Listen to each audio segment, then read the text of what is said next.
How you doing, bro? I'm great. You? Awesome. I'm doing pretty good. Great. Yeah, I appreciate you coming out and, kind of co-hosting here with this first episode. Do a quick little interview and just kind of share a little bit of your backstory of how you got into real estate. But I think let's start it from the beginning, when you were a kid. Yeah, so I'm excited to be here. I think it's the second time that I talk for a podcast or something, but I think I need to do it more often. So, yeah, well, my name is Rolando. You know me. But, yes, my beginnings I guess let's start back. Yeah, way back. Way back. Because I think we share similar stories as, I came to this country when I was 7 years old. I don't know about you specifically. I was 13 when I came to the U.S. And, same thing with you probably. Didn't speak the language. All my family stayed back in Mexico. And, it was hard. It was hard the first few years, until you kind of get the hang of it. Definitely. So 13 years old, I went straight into high school, Oh, man, that's tough, bro. That is tough, yeah. So straight into high school, but, my thought was I was just going to be here for, a couple of years, then maybe save some money and go back to Mexico. And, my mom was like, oh, psych, Yeah. we're staying here forever. So, it was obviously tough, but I think, I'm thankful, for sure. I will never go back to Monterrey. And, man, it's just been a great journey. Yeah. Do you think some of the some of your childhood experiences kind of set you up for who you are today and the things you're going through? For sure. Just because, even when I was in Mexico, I think my whole family was into the sales business. Just something that probably not a lot of people know, but my whole family used to sell juices in the street. So orange juice and carrot juice, all these healthy things on the street. Okay. So I was there, since I could probably walk, and I would help them. I would help them take an order and then come back and tell them this is what they want, and I would go and give it back to them and get paid and all that kind of stuff. So I think those experiences, and then coming to the U.S., before I started school, I started working in construction with my brother. Nice. So it was those experiences, helped me be the person that I am, to be, humble or to appreciate all the little things. So for sure, all those beginners and coming to a new country and seeing the opportunities that can bring you to be here and all those kind of things, they're for sure Definitely something that helps. So it definitely seems like you have a lot of entrepreneurs in your family then. No one in my family finished college, for sure. So no one in my family, my uncles and all that. Now my cousins, they have professions, but my mom probably finished elementary. Mm-hmm. My dad, middle school. I'm the first one that has a college degree. Yeah. And, no one went to school. So all they knew was how to sell things. Yeah. And they have pretty good lives. So my goal was always no, I want that college degree. I want to be the first one, blah, blah. And then here I am with a college degree that I don't even use anymore. Yeah. But we talk a little bit more about that. Yeah, definitely, bro. Yeah, and I think that's one of the, when I talk to people about you, I always tell them, I'm like, Rolando used to be a coach at high school. We originally met serving tables back when we were, how old were we at the time? I was not even 21. I remember you were the first one. Let's go out to the clubs. let's go have a drink. I didn't even have an ID to go out to those clubs. Yeah, bad kids. Yeah, I was 20. And that restaurant. That's where we had so many good experiences and good friends. And definitely. After that, I remember you being one of the people that sold the most margaritas and everything. At the time, right? Yeah, so you were a good salesman for sure.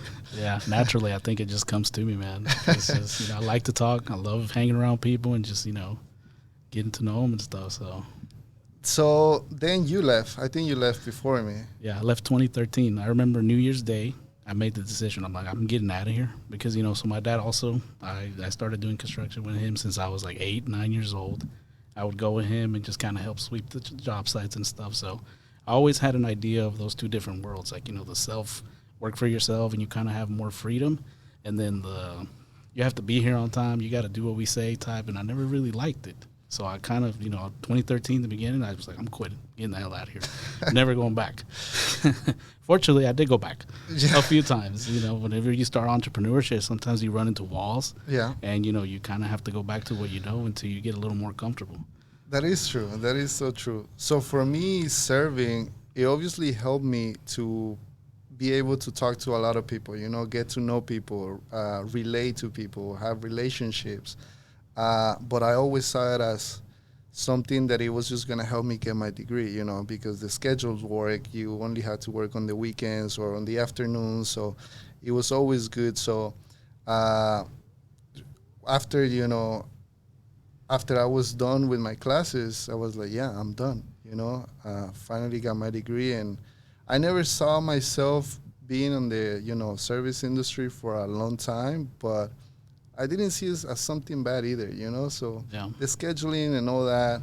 But yeah, you know how the managers were and everything. God, yeah. So that's something that for sure I didn't like. Yeah, especially, I feel like some people, especially people in management, they kind of like have to have power over you. Yeah. And they're like, hey, Rolando, you didn't do this correctly, or, and yeah. I think that's the part I really just disliked, people having that control over me. Yeah, exactly. So I guess after you left, you started doing real estate? No, actually that was 2017. So I started doing construction with my dad. I started doing the sales, doing the negotiating, collecting the checks, and just kind of making sure that everything went smoothly. Right. So, yeah. So kind of like GC. Yeah, so GC. You were a general contractor, kind of. Yeah. Okay. And then I finished college, and I went straight into teaching. That was my dream job, to be honest. Like, after I knew I wasn't going to be a soccer player because I was old, I was like, okay, I want to be a coach. I want to still be with the kids and all that. And I did that for 6 years. And I was pretty good. I honestly was pretty good. Didn't you guys win a division championship or something like that? We won 4 district championships in a row. 4. 1 year, we were undefeated. But anyhow, I love the kids. I love coaching. And I think that's something that real estate comes with it, too, where you have to coach other people or help other people. Yeah. And the administration in the school districts, they're not good, at least on the one that I work with. I don't want to mention them, but you should know. But anyhow, after 6 years, I was like, I started doing wholesaling, and thanks to you, because I reached out to you. And that's how, we connected because you helped me with my house. Yeah, originally. Right? So you helped me get my first house. And then after that, when I think it was before COVID, or during COVID. I want to say it was after. I think after. I think originally we met and had dinner before COVID. Yeah. And then during the whole process is when we got a few deals done, actually. Yeah, so that's when I was still teaching, but I got that in my mind where I was like, I need to get a second property. The interest rates were really low, and I didn't know a lot about, the subject. So I reached out to you, and I was like, hey, man, I'm trying to get a second house. How can I do it? And I think you mentioned one wholesaler. I can't remember his name. Yeah, Max Maxwell. Max Maxwell. Yeah, you told me, hey, go see this guy's videos, and I went ahead and do it, and I was like, are you serious? You can buy houses with $1,000? And I was like, it's gotta be fake, it's gotta be fake. So I watched probably like 20 videos in a day, how to do wholesaling, how to do this and that. And I started doing it while I was teaching. Yeah. So I was just driving after work. I was just driving in my neighborhood, seeing ugly houses, just driving for dollars. And, I started learning how to pull up lists from the city and, all the houses that turn off the water, all those kind of things that they teach you on those videos. And it worked. Definitely. Do you think some of the, like the serving, when you dealt with all the type of different people, do you think that kind of helped you when you got into the wholesaling part? as far as the Oh, for different sure. people, the personalities and such? Yeah, because when you, for example, on serving tables, you always get someone that, is in a bad mood or someone. So you have to know how to talk to those people and how to know to get personal, to, Yeah. this. So, hey, I didn't like this food. Oh, what can I do, to make it better? So for sure, serving tables helped me being easier for me to go and knock on doors and get a F off or hope you die. I think I got a couple of those. A couple of those? Yeah. And but at the end of the day, yeah, for sure, serving helped. My background helped. Speaking to language helped. Having a nice smile to everyone, even if they cuss you out. Yeah. It helps. So for sure, all those things. What do you think some of like, initially when you started, what do you think were some of the hardest things that you had to overcome? Like, what are the things that kind of, because usually you'll have some easy things and some hard ones. But I want to say, I don't think nothing was hard to do, because it's really not. Like driving around, knocking on doors, it's not hard to do. yeah. But it's like whenever you don't have a deal, it's like, man, I think that part of not knowing if it's true until you get that first deal, Yeah. because no one kind of like believes on it, like they don't believe in you. Like, yeah, sure, whatever. So You got to see a check to believe it. exactly. So my wife, she was like, sure, you're gonna get a house for $1,000, or someone is gonna sell you the house. So she had no faith, to be honest, at the beginning, until that first check came. So at the beginning, it's just hope. It's just like, should I continue to do it? Like, it's been a month and no one has called me, or I haven't landed a deal. And I think it took like a couple of months, About three yeah, months. about 2-3 months to finally have someone that would agree to sell that house. Yeah. And then from then you knocked out what, like 2 or 3 within a month? Yeah, within a month. I mean, we did the first one together. So we did the first one together. Can we say how much we made? That's up to you, man.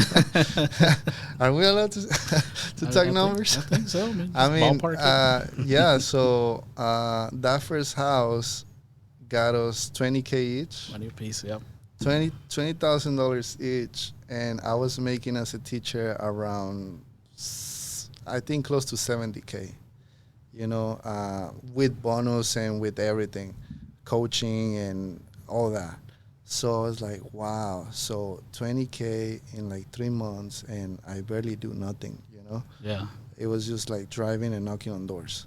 So when I showed that check to my wife, she was like, oh, so it is true, huh? And then within a month, we did another one. Yeah.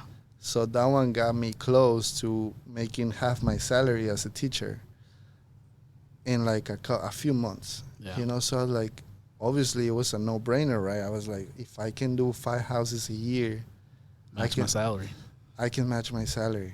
So Was that a hard decision to make? From for leaving sure. the constant stability, I would say. For sure it was. It was. Obviously, it was a discussion at home that we had to have, but at that point, I kind of like secured like 6 months, Yeah. Like I was like, okay, if I don't sell another house in 6 months, then I got to go back, Yeah. But I made that decision, and as right now, I don't regret it. I obviously miss the kids. I miss coaching. That's something that I want to continue to do at some point. But, I got to think about my family first, about the future, about, generating wealth and basically leaving a legacy, Definitely. That's what I want. That's what we all want, I'm pretty sure. Oh, yeah. Yeah, and then talking about generating wealth, and I know you've been doing a few different strategies recently. You're the one that put me on Pad Split. At the time, I've never heard of it, to be honest. I'm more of like just real estate, more simple, I would say. I feel like you're more into the creative stuff. Yes. So, yeah, I think everyone knows like the traditional way of real estate. Mm-hmm. And that was the same thing with me, because of wholesaling was one of the first things and easy things, and everyone was doing it. Everyone is doing it. But then I started losing deals because I couldn't offer them more.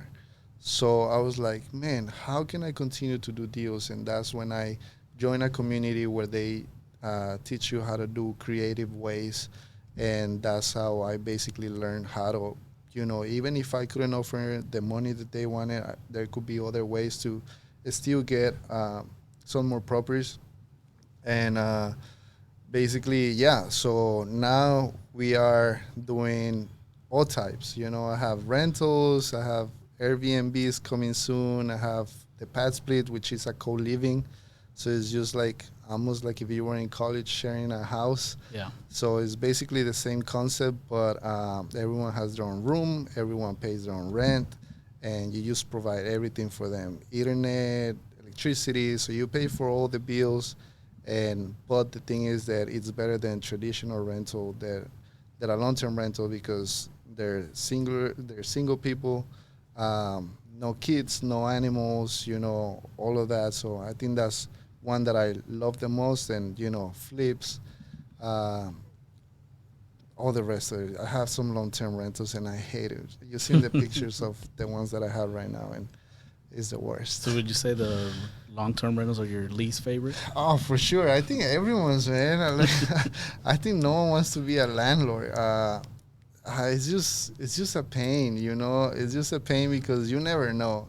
You can run credit, you can check their background history, all that, and you still can have bad tenants, and having to have to fix everything for them because they have a dog or their toilet gets messed up. Right now, I have a house that needs the whole sewer line replaced. I saw that on your stories. And oh man, that's gonna be a lot of money.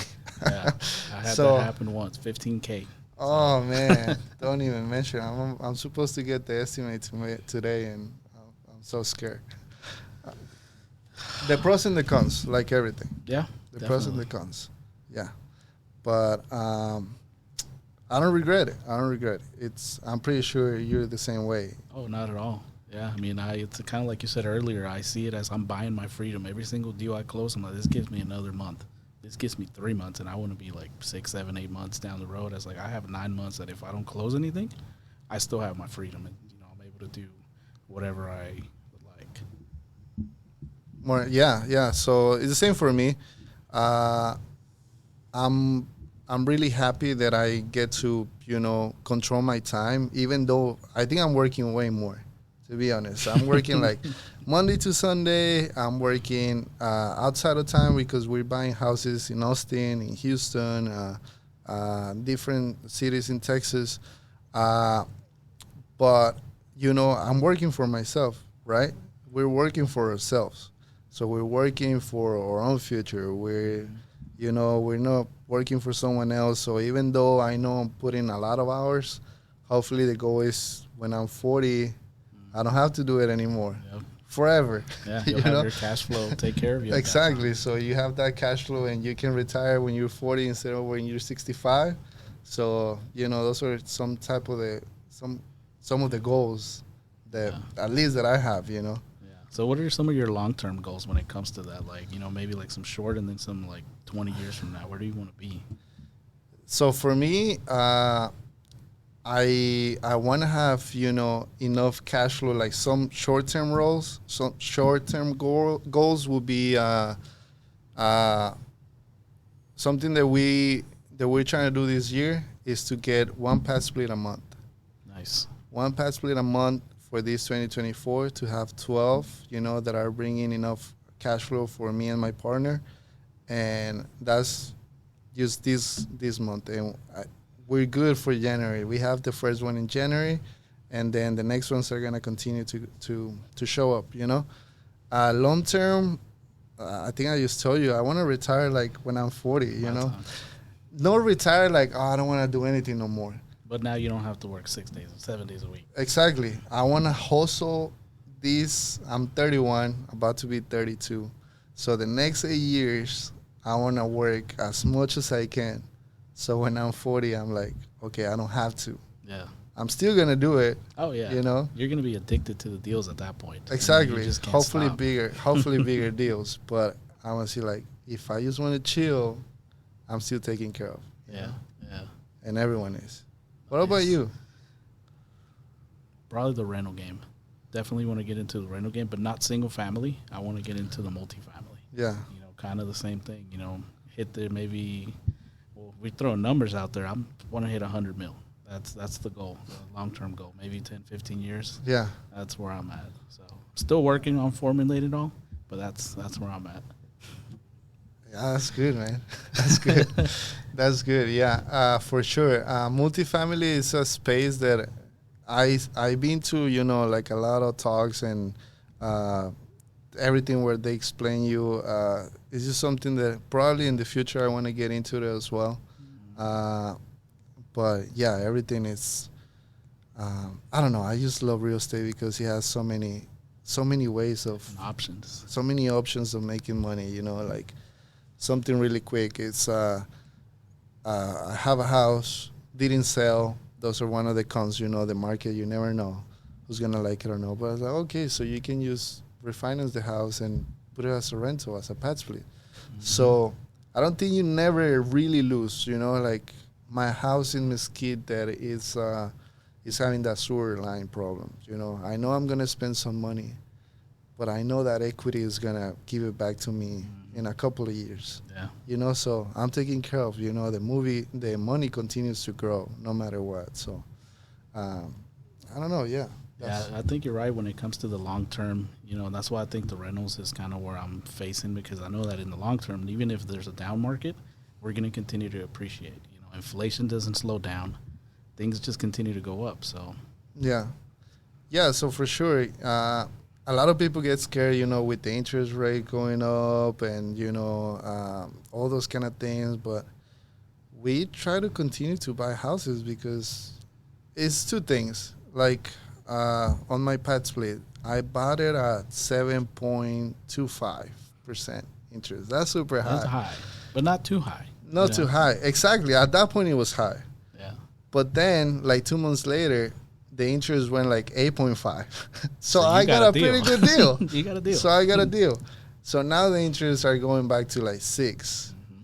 If they go back to 5, I'm going to refinance. Yeah. Well, you know what prices are going to do as soon as we hit the mid 5s, low 5s. Yeah. So I'm not going to get rid of that because that's getting me probably the best cash flow of all my properties. But I know I can refinance. My mortgage payment is going to go lower, and I'm going to continue to make more money. Yeah. So I don't think it's never a bad time to buy real estate, right? You know what they say?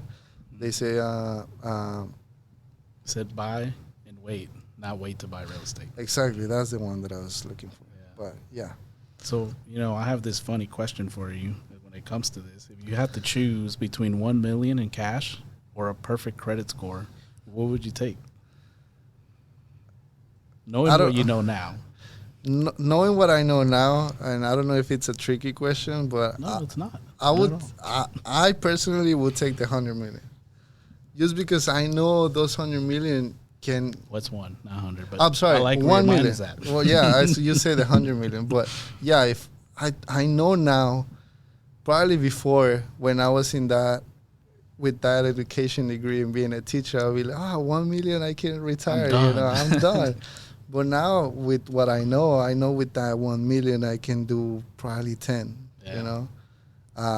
and that's so important. And that's something that, going back to the teaching situation, was like, why they don't teach us this in school, Why is not a class? About taxes, real estate. Man, I felt like when I came to real estate, it was just something like another life, like... I went to school for so many years, and I never knew anything like taxes, like how to, create an LLC, all those kind of things that you learn on the way. We were just talking about trust and wills, and you never learned that. And so whenever I start wholesaling, my classes were about real estate. Like I started teaching them the ways of making money in real estate. So it was either taking pictures, It was just wholesaling. It was just as a real estate agent. It was just as a loan officer. All these kind of things that you could make money in real estate without even having a college degree. So, and probably making, more as my salary. Yeah. So, it was just something that I was like, it just opened my mind so much and everything that I learned. So, yeah. Yeah, and with that question, the reason I like to ask it is because, with that $1 million, if you split it up into so many different properties, then you use what you like to use, the DCSR loan. Yeah. They don't even check your credit, no income. So, yeah. Yeah, so exactly. So why they don't tell us this, like, since you're little, hey, you can buy houses without, having a perfect credit score, all these kind of things. Like, it's... And I think that maybe it's not that they don't tell us. I think it's, with our backgrounds with immigrants, like, we don't really know about this stuff. Yeah. When I was young, and my mom, her mindset was, when I was younger, you can't buy a house unless you have Social Security and 20K down. I'm not 20K, 20% down. So, when you're young, you trust everything your parents say. So I grew up with that misconception of you can't buy a house unless you have Social Security and 20% down. And now that's actually far from the truth. There's ITN loans, which, 5-10% down, and you can get into a house, even if you're undocumented. So all those things are I don't think we're around the right circles to know. For sure. So I think your relationships matter, like, so much. Definitely. The people that you're around with, oh my God, it makes a whole difference. Like, if I wouldn't have reached out to you and say, like, hey, I want to buy a second house, I probably would never done this, like, it wouldn't never started. So, and then getting those relationships with other people, like, what they say, like, be in the room where you're the dumbest of all of them, right? Because you learn the most. Yeah. So that's what I'm trying to do. That's what I'm trying to get on those rooms where I don't know anything. Yeah. And I mean, I think real estate, I think for sure it's the way to go. For sure. Yeah. So are you now getting more comfortable with being uncomfortable? Yes. Yes. When you go into those rooms where you're meeting guys that are 10, 15 years ahead of where you want to be now, and they're, So I went, talking about multifamily, I went to a conference for multifamily, and all these people that were around me, they already own apartment complexes. They already had, like, they were general partners for apartment complexes and all that. And I had, like, one house, I had, like, one wrap that, I sold, and that was it. And, in the conference, they say, like, it's not about what you have, but what value can you bring to them, So what's the best thing to do whenever you don't have the capital, you don't have anything? Like, what's the best value that you can provide? Like, your time. Knowledge. Your time and knowledge is like, so they have more knowledge than me. They have the capital, they have everything, but I had the time to bring them deals, to make the calls, to make everything. So you can have the capital, but if you don't have a deal, you don't have anything. Mm-hmm. So I was good. I was able to provide, like, my time and my knowledge to try to bring them a deal so I can bring them value. Yeah. So for sure, it's something that you can always think about. What can you offer, Because it's not about you taking and taking. It's like, what kind of value can you bring to them? And sometimes even that, use your time. How can I help? Can I answer calls? Can I just be around those people to try to learn? And it's something that I think it goes a long way. Definitely. Yeah, I mean, and then right now where you're with this new investor of yours that, you're kind of doing that same thing. You're bringing the value. He's bringing the capital, and you're able to expand and kind of grow at a faster rate than if you were on your own. Yeah, you always want to know what are your weaknesses, or what are you missing, and try to get your strengths and provide them to someone else that can get those weaknesses or things like that. Like I say, yeah, that partnership I think it's gonna be great because he has the capital, I have the time, I have the labor. So what he's missing, I have. What I'm missing, he has. So it's a perfect. Yeah, help each other out. So I think it's gonna work out great. But I don't know. I think if someone wants to learn real estate, I think it's the best way to go to create wealth.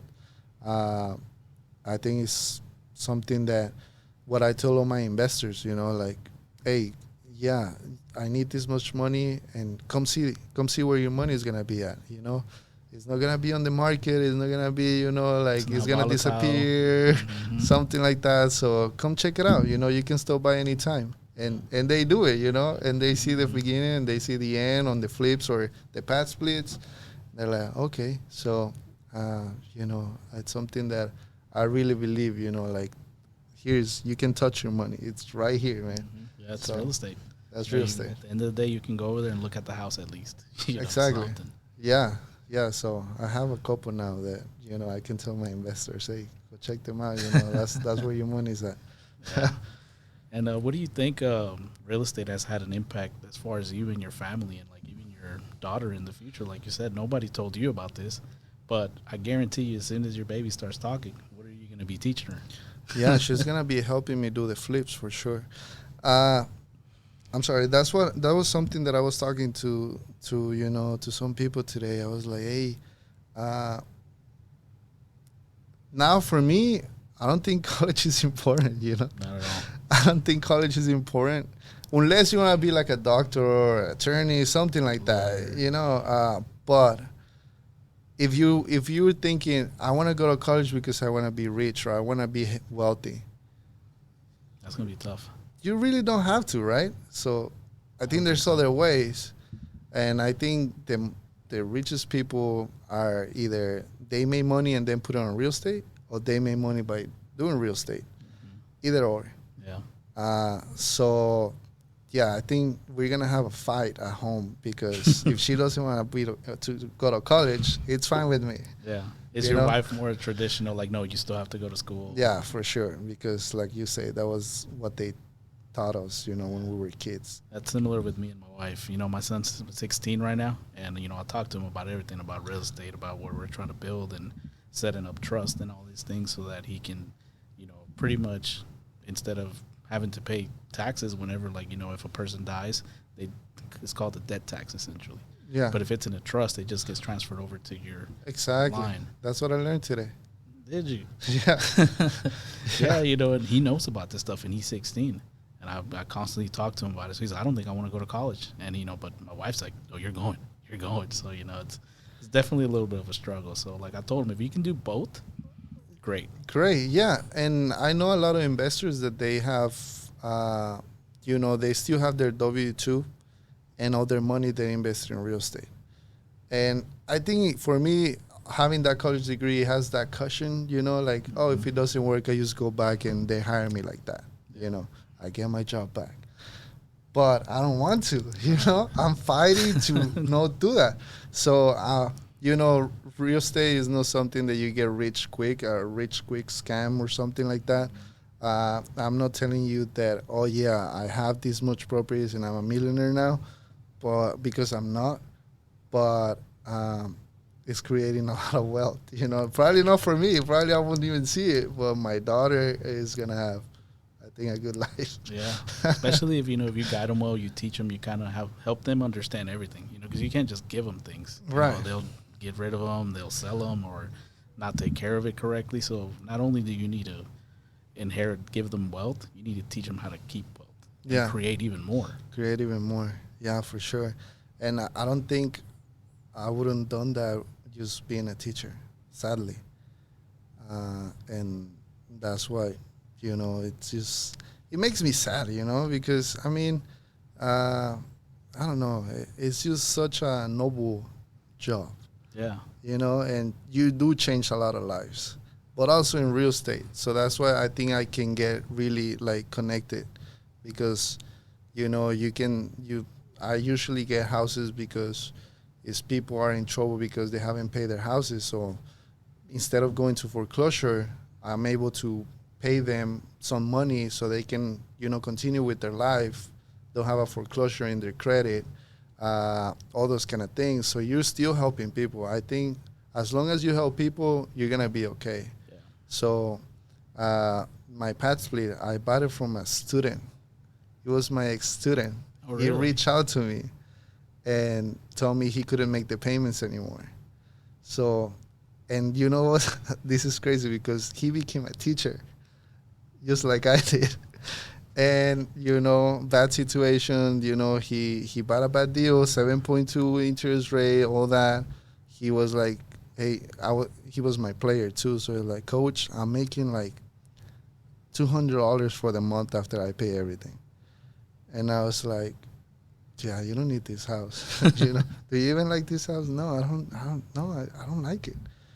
So he bought it to live in it, or as he bought it because he had a kid, and it was supposed to be the way that they tell us. You get the kids, you get the house, you get everything, you get the job, and it doesn't work like that sometimes. So he was on a tough spot. So I was like, I think I can get it. I can pay you what you pay for your down payment. How much you pay? Okay, I give that to you. I'll take care of the payments. You're good to go. You don't have to foreclosure. You don't have to struggle with $200 a month. And so by me helping him, I think it's been working out for me.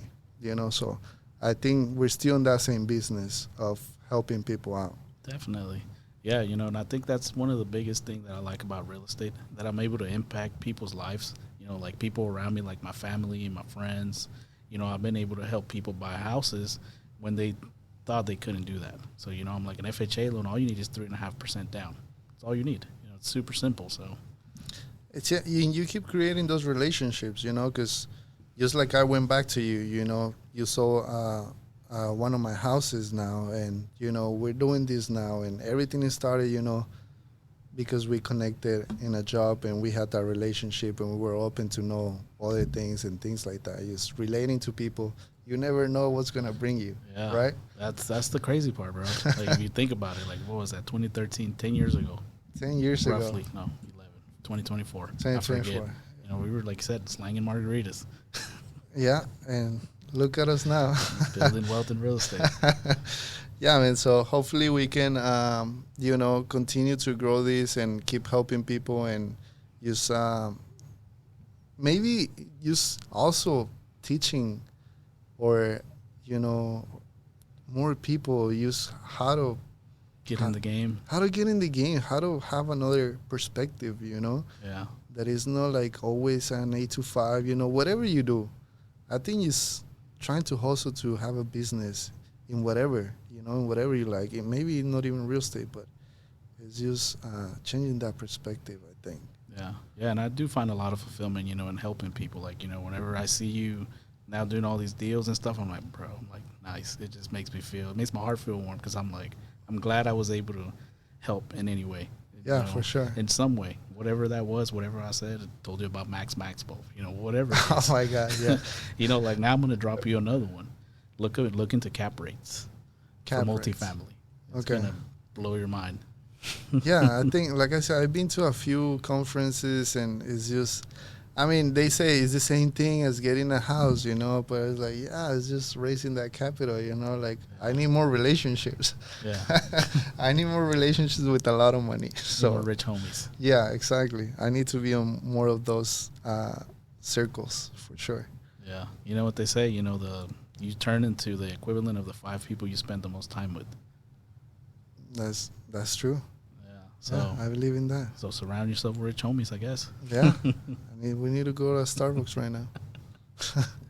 Nice. And then, so where do you see yourself in 50 years? Dead, probably. Dead. We're only about 30. I'm 34, so I'll be like 80. Yeah. I'm trying to live till like good mid-90s. So. No way. No, hopefully, right? If I'm in good shape, yeah.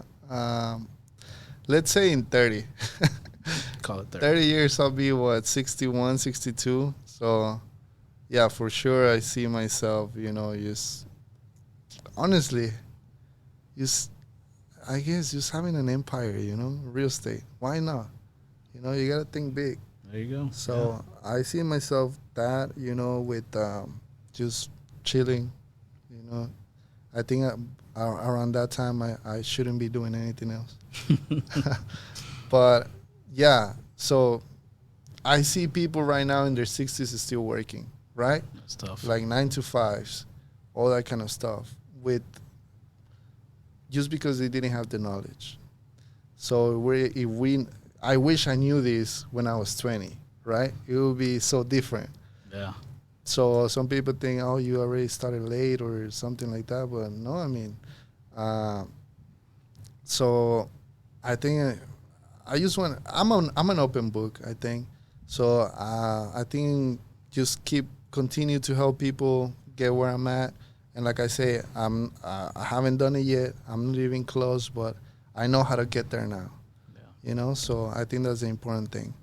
But yeah, what about you? Where do you see yourself? So, I want to be the source of knowledge for my family.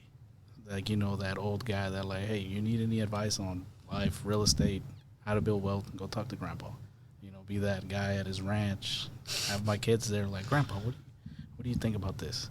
And they trust you, because asking people, it's not the same as trusting them, and actually being able to guide your family to just kind of create a better bloodline, I would say, for them, because put yourself in this perspective. What would you tell yourself if you were 50 and then you were talking to your 15-year-old self? Oh, man. With the knowledge you have now and the knowledge you will acquire in the future. Man, I don't want to say, oh, don't go to college and don't be a teacher, because I really enjoy those times. But I think doing both, like go find Max Maxwell, I would tell that. No, but I think, obviously, I don't regret none of, everything that I've done. I don't regret any of that. It's just, I wish I knew what I'm doing right now 10 years ago. I think that's it.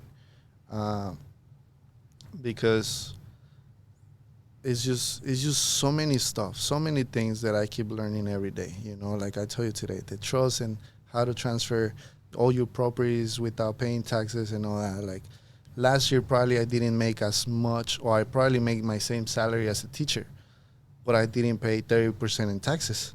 Yeah. So all the tax game, knowing all that is just crazy. Yeah. So with that, have you used 1031s yet? I haven't yet, but you need to look into those. Those are really going to help you, because it's just tax deferment. Exactly. Push it down the line. Yeah. So knowing all this tax game is just so crazy. Then again, and no one teach you this unless now, hopefully, thankful we have YouTube and you can look everything up and they show you how to do it. I put a fence with YouTube. I done so many things just watching videos. But yeah, I guess just learning that way before. But I mean, I'm still 30, so I think got plenty of time. I got plenty of time, so we'll get it done. Nice. We get it done. Yeah.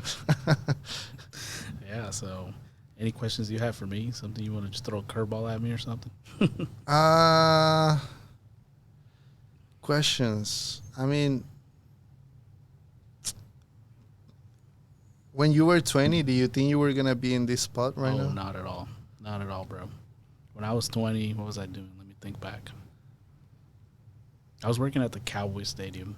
Okay. Yeah, I used to work with this company named Janny King, and I was like I don't even know what I did. I just did a bunch of things. I used to work for like the main guy, and he used to just boss me around. Danny, I need you to go do that. Like, I got you. And, just kind of running around the whole stadium. But that's when I decided to quit, because I used to work 16, 18-hour days there. And I'm like, nah, I got to go do something else. My son was 3 or 4 at the time. So I was like, nah, I gotta do something bigger with my life. Try to figure it out. Yeah. Yeah, so.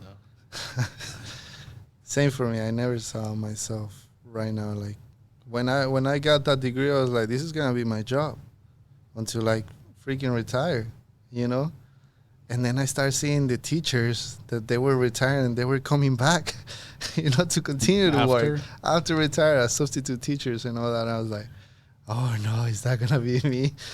Like, I hope not. So yeah, thank God for real estate.